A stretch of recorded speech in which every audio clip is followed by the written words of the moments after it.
नमस्कार, मेरा नाम आलोक है। आप लाइव स्ट्रीज देख रहे हैं। महागठबंधन की बड़ी बैठक तो हो गई। इस साल बिहार में चुनाव होना है, लेकिन हम समझेंगे महागठबंधन की बैठक के बाद भी अभी भी चहलकदमियां हैं, अभी भी कई सवाल खड़े होते हैं। हमारे साथ रवि उपाध्याय जी हैं, बिहार के वरिष्ठ पत्रकार हैं। महागठबंधन की बैठक में अंदर खूब चर्चा हुई है, कोऑर्डिनेशन कमेटी भी बन गई, उसके अध्यक्ष भी हो गए तेजस्वी यादव, लेकिन अभी भी सवाल कई हैं। देखिए, निश्चित रूप से तेजस्वी यादव नेता प्रतिपक्ष हैं। हम शुरू से लाइव सिटीज इस बात को बोलती रही है कि एक बड़ी जिम्मेवारी तेजस्वी को मिलेगी और देखा भी गया कि बीते दिन कृष्णा अल्लावरू ने स्पष्ट रूप से जो कांग्रेस का मैसेज था उसने दे दिया। कृष्णा अल्लावरू बिहार के कांग्रेस मामलों के प्रभारी हैं और जो राष्ट्रीय पार्टी है कांग्रेस उसके वो सर्वे सर्वा हैं बिहार के लिए। तो ये उन्होंने कह दिया कोऑर्डिनेशन कमेटी जो बनी है जिसके तेजस्वी को चेयरमैन अध्यक्ष बनाया गया है वह सुप्रीम बॉडी है। तमाम चीज का निर्णय सुप्रीम बॉडी को ही लेना है। कैसे कोऑर्डिनेशन किस घटक दल के साथ क्या होगा, क्या कॉमन मिनिमम प्रोग्राम होगा, न्यूनतम साझा कार्यक्रम क्या होगा, क्या मैनिफेस्टो होंगे, तो तमाम तरह की बातें अब उन्हीं के तेजस्वी के ही कंधे पर है और तेजस्वी ही सब कुछ डिसाइड करेंगे। तो निश्चित रूप से एक बड़ी बात हुई है। और देखिए, कांग्रेस भी बिहार में लगातार महागठबंधन इंडिया ब्लॉक की मजबूती के लिए आ रही है। देखिए, तरह तरह के कयासबाजी हो रहे थे कि कांग्रेस अलग रुख स्टैंड करेगी, अलग रुख लेगी, लेकिन कांग्रेस एकदम पूरी तरह से फोकस्ड है। जिस तरह से पड़ोसी राज्य झारखंड में महागठबंधन का कमबैक हुआ, उसी तरह से उसी तर्ज पर बिहार में भी महागठबंधन की कमबैक के लिए पूरे प्रयासरत है कांग्रेस। आप देख रहे हैं कि अलका लांबा आज जो है सो कांग्रेस में है, जो कांग्रेस की राष्ट्रीय महिला अध्यक्ष हैं कांग्रेस। तो वह सब तमाम तरह की बात हो रही है। इधर दूसरी तरफ देखिए, महिलाओं के लिए नीतीश कुमार योजना लेकर के महिला संवाद, और इधर जो है सो अलका लांबा जो है सो राष्ट्रीय अध्यक्ष हैं कांग्रेस की। वह तो तमाम तरह की देखिए जो आधी आबादी की बात हो रही है वह अपने पाले में करने के लिए महागठबंधन इंडिया ब्लॉक भी लग गया है। और तेजस्वी यादव ने बीते दिन कहा था कि 2500 रुपया दे के माई बहन मान योजना। तो हम जो बात कर रहे हैं पड़ोसी राज्य झारखंड की, पड़ोसी राज्य झारखंड में आपने देखा था कि मैया योजना का क्या इम्पैक्ट हुआ था, चुनाव में क्या प्रभाव पड़ा था। तो ये स्पष्ट रूप से दिखाई पड़ रहा है। आने वाले समय में आपको धीरे धीरे सब कुछ स्पष्ट हो जाएगा। आने वाले समय में सब कुछ स्पष्ट हो जाएगा। देखिए, लेकिन अंदर में तेजस्वी यादव के सामने बातें हुई हैं कि सब कोई एक साथ मिलकर एक साथ कार्यक्रम करें।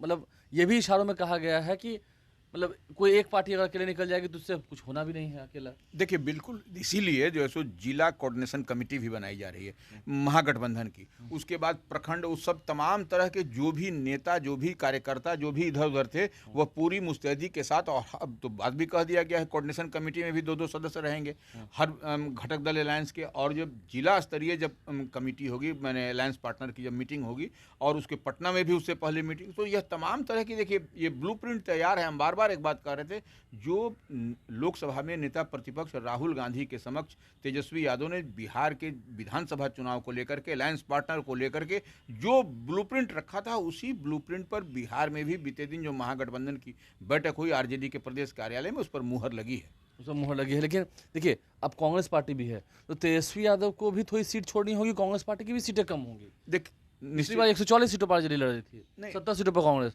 तो अब तो मुकेश सहनी भी आ गए हैं। देखिए, अब तो मुकेश सहनी के, अब तो राष्ट्रीय लोक जनशक्ति पार्टी पशुपति कुमार पारस की भी पार्टी इसमें एंट्री है। तो कल तो पूछा भी गया तो तेजस्वी ने स्पष्ट कहा कि हम इसको देखेंगे कैसे क्या करना है। तो सबको एक, देखिए महागठबंधन का कुनबा बढ़ रहा है तो निश्चित रूप से सीट जो बीते 2020 के विधानसभा चुनाव में जो भी अलायंस पार्टनर थे, वाम दल थे या आरजेडी थी, कांग्रेस थी, उसका थोड़ा थोड़ा तो घटेगा।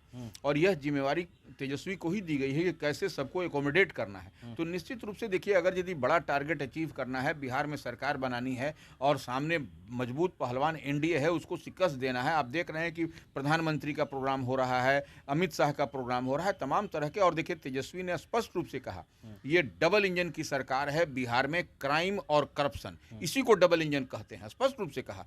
अब तो वो अब और सवाल भी वह कर रहे हैं नीतीश कुमार पर। उन्होंने चुप्पी साध ली, मैंने चुप्पी इन द सेंस की कहने का मतलब नीतीश कुमार पर उन्होंने बेचारे वो असहज हैं, बिल्कुल अचेत हैं, अस्वस्थ हैं। निश्चित रूप से। लेकिन गृह मंत्री की जिम्मेवारी जो केंद्र में है, अमित शाह, जो बिहार में जो रेशियो लॉ एंड ऑर्डर का, क्राइम का जो बढ़ा है, वही से घेर रहे हैं कि अब उन्हीं से सवाल पूछा जाएगा, सवाल से इतर नहीं जाने देंगे। ये कृष्णा अल्लावरू ने भी कहा, तेजस्वी ने भी कहा, मुद्दे पर बात होगी, मुद्दे पर बात होगी। तो ये निश्चित रूप से मुद्दा जो है सो मुद्दा है महागठबंधन के पास। लेकिन तेजस्वी यादव को देखिए, सीएम फेस बनाने की जब बात हुई तो अभी कहा कि अभी इंतजार कीजिए, इंतजार का मजा लीजिए। ठीक है, इंतजार कीजिए, ये बात भी सही। ठीक है, कोऑर्डिनेशन कमेटी के अध्यक्ष हुए हैं। ऐसे तो यूपीए की अध्यक्ष हुई थी सोनिया गांधी, तो प्रधानमंत्री वही हो गए।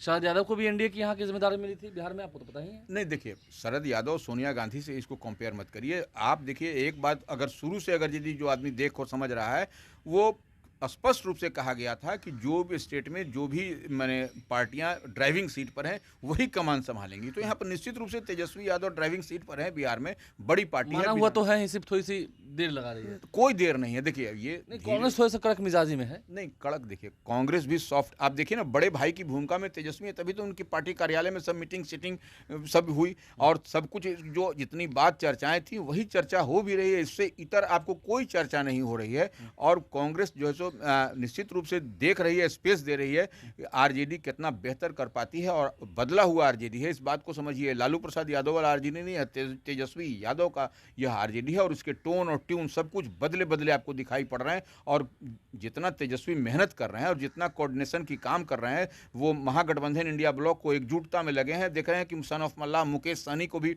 जिस तरीके से तस्वीर झूठ नहीं बोलती, वो तो कह रहे हैं कि हम डिप्टी सीएम हो जाएंगे। निश्चित रूप से देखिए, डिप्टी सीएम कांग्रेस पार्टी भी तो है। हाँ, तो कांग्रेस देखिए, कांग्रेस से भी लिया जाएगा। ये क्या कोई जरूरी है कि हर अब उत्तर प्रदेश में देखिए 2 डिप्टी सीएम, कई बिहार में ऐसे भी है। बिहार में भी। तो यह जो है सो यह कोई 2 डिप्टी सीएम होंगे तो क्या दिक्कत है? काम में और तीव्रता आएगी और तेजी होगा और स्पीड अप होगा, बेहतर लोगों का काम हो सकेगा। आम आवाम हम और आप क्या चाहते हैं कि कोई भी काम कहीं फाइल संचिका दबी नहीं रहे और ट्रांसपेरेंसी बनी रहे और बेहतर काम हो। तो ठीक है, यानी कि बातें सब सही होंगी, लेकिन हाँ, सीटें थोड़ी थोड़ी आरजेडी की और कांग्रेस की कम करनी होगी ताकि लोग एडजस्ट कर सकें। देखिए निश्चित रूप से जब कुनबा बढ़ेगा तो आप कहाँ से दीजिएगा? 243 से 244 तो नहीं होने जा रहा है। तो 243 में ही सबको आपको एकोमोडेट करना है। तो उस लिहाज से आप समझिए कि सबका थोड़ा थोड़ा सीट 19-20 आपको घटता हुआ दिखाई पड़ेगा। 2, 4, 5, 6 इस तरह से घटेगा सीट। देखिए, तो तेजस्वी यादव हो या कांग्रेस पार्टी हो, सबकी सीटें थोड़ी ना थोड़ी आगे पीछे होनी है, घटनी बढ़नी है। क्योंकि एक तरफ जहां मुकेश सहनी हैं, वहीं लेफ्ट पार्टी भी है। और अब तो आरएलजेपी यानी कि राष्ट्रीय लोक जनशक्ति पार्टी, पशुपति पारस, चाचा पशुपति पारस, उनकी भी एंट्री महागठबंधन में होगी, ये बात भी तय है। आप इस वीडियो को देख रहे थे, समझ रहे थे, हमारे चैनल को सब्सक्राइब कर लें, साथ साथ फेसबुक पेज भी लाइक करें। इसके अलावा ट्विटर हैंडल पर लाइव स्ट्रीम को फॉलो करें। धन्यवाद।